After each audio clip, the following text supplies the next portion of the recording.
Most students underestimate the value and necessity of self-study. They soon feel overwhelmed and discouraged because they have not completely mastered this very important aspect of study, or perhaps do not know how to master it. They feel they are drowning.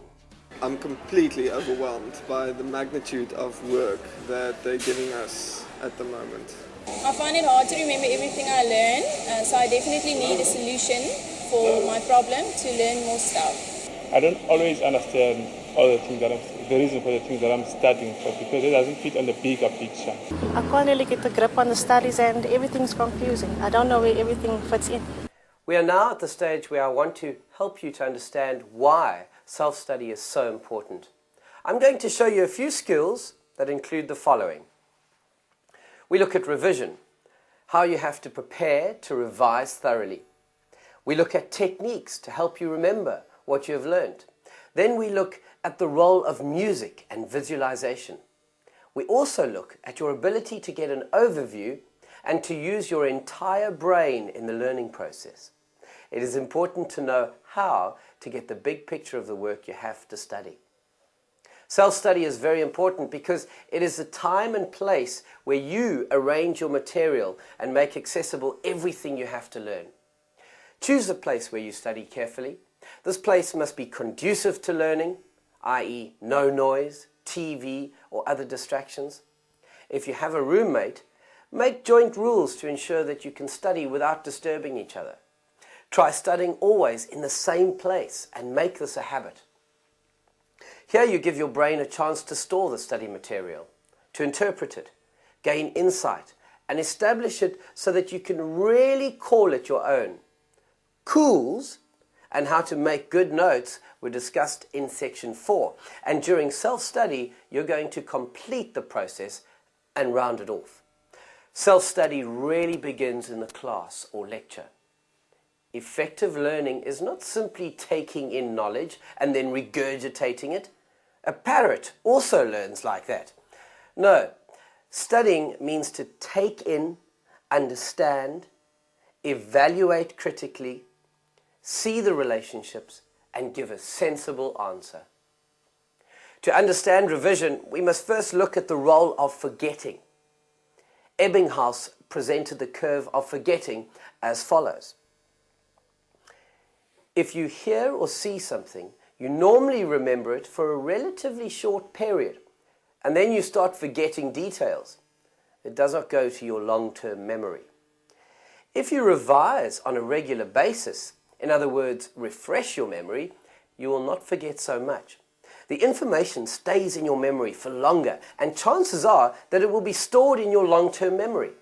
There is proof that someone who starts revising only after 72 hours forgets too much detail, and the revision is not as effective as after 24 or 48 hours. Regular revision helps you to recall easier that which you have studied.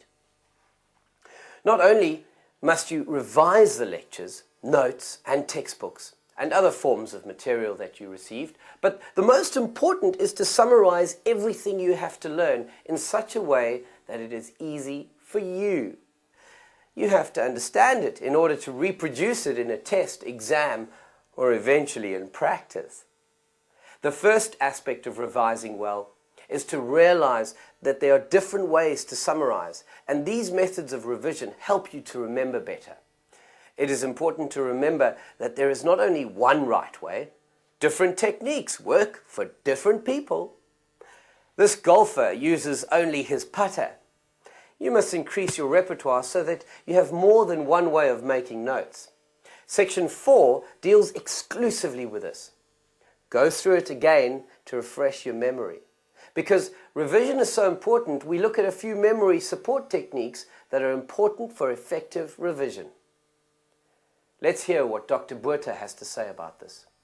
The first and most important requisite to remember well is to understand what you ought to remember.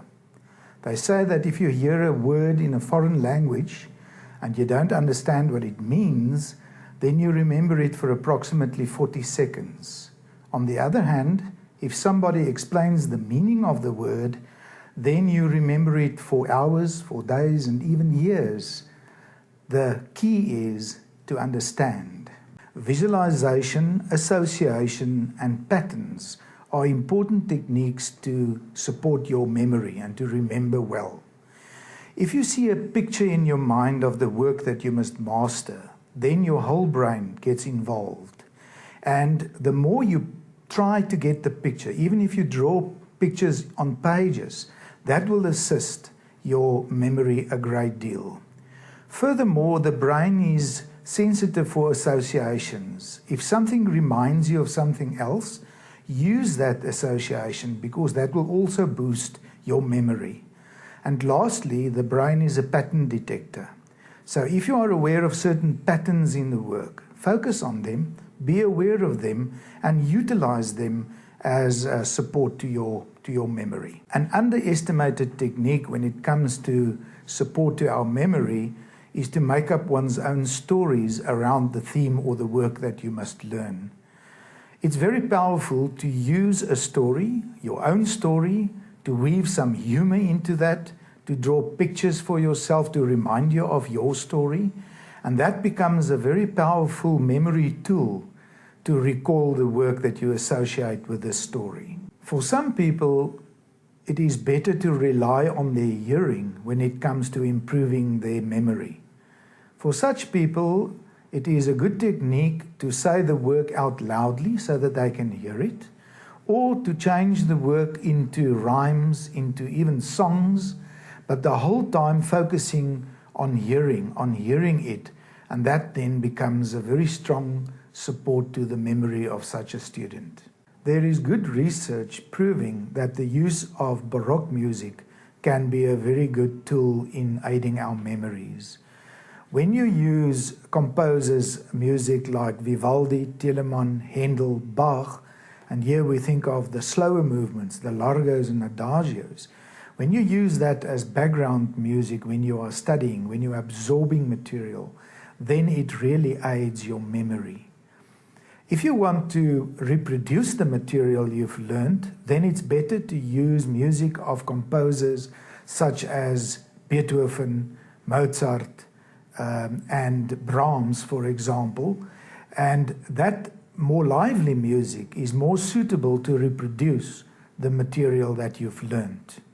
In other words, when you study, when you absorb material, we tend to use softer, slow movements of Baroque music. And when we reproduce, when we test ourselves, when we revise, and we want to see whether we can remember everything, then we use the classical music of Beethoven, Brahms, and Mozart. Getting the big picture is another technique that we use to aid our memory. We need to get the full picture of a theme or a piece of work that we are mastering or studying. Often we focus on smaller parts, but that is not aiding our memory if you haven't had a big picture of the theme before that. So it's important to draw a picture, to draw a mind map, to get the whole before you focus on the smaller parts making up the whole. Make sure that you use your whole brain. This you accomplish by doing a few simple things and by knowing that you are stimulating whole brain learning. Engage as many senses as possible if you want to remember something. See, hear, taste, and feel, also in your thoughts. Try not to arrange everything linearly or in sequence. Intentionally use pictures, sketches, symbols, colors, and other graphic presentations. Bring in humor by adding strange or funny associations, stories, and renditions. Use music because that definitely contributes towards simultaneous integration of brain systems. Role play wherever possible. Explain something to a friend as if you are a lecturer. Learn quickly. The faster you learn, the more effectively the brain is going to use all its parts to try and remember. Always try to get the big picture of the work. Send yourself positive messages about learning. Try not to think about something negative or unpleasant. There is neurological evidence that students who feel and think positively about their studies learn better, perform better, and feel better. Therefore, get into the habit of sending your brain positive messages about learning. A last important fact is that the brains of people who are positive produce chemicals necessary for long-term memory, while these chemicals are absent in a negative person. You will have noticed that everything mentioned that you use in self-study overlaps. So for instance, you get whole brain learning by getting the big picture or by using music. To summarize, your attitude or frame of mind is important. Concentrate on arranging your study material in such a way that it is interesting and easily absorbed. We conclude with the image of a parachutist. Study skills work like a parachute. It will only work if you open it. Use these skills, practice them, open them, then they will work for you.